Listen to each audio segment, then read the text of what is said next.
There are a few old school baits that I will never take out of my tackle box. They are tried and true, they've been around forever, and fish love them. So I'm talking about, in this instance, the Smithwick Devil's Horse.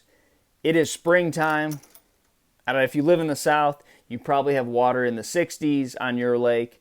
If you live up north, your ice may be melting away, and it won't be long before you have fish that want to come and spawn. But we have fish down here that are ready. They're moving up. We have trees that are budding.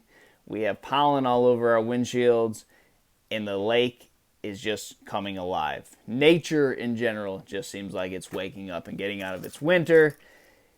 And for that reason, this is a bait that I can do everything that I do with all my other spawning baits.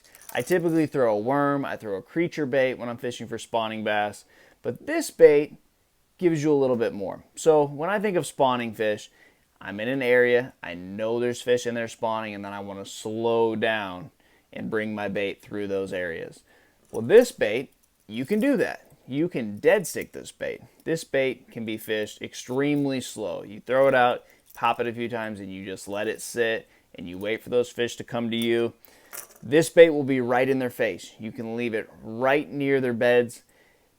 Give it a twitch, it leaves a bubble trail, and it just flat out catches them. It's loud. It gives those fish something else if you're not enticing them with a worm or a creature bait. Now, what I do with this bait, when it comes out of the package, it looks like this.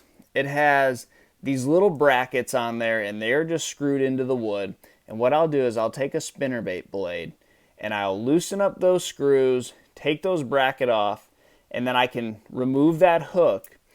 And before I put the bracket back on, or once you put the bracket back on, it really doesn't matter. You can then put these split rings on there. Then put the hook on the split ring.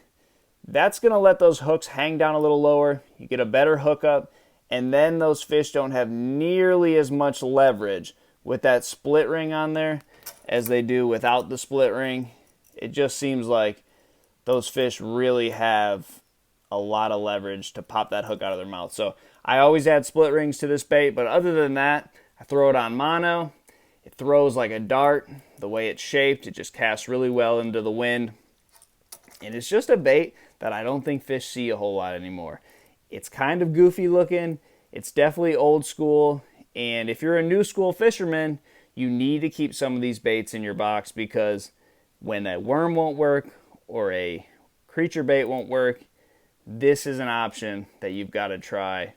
They just can't stand it some days. Give it a shot, guys. Good luck to you, and I'll see you on the water.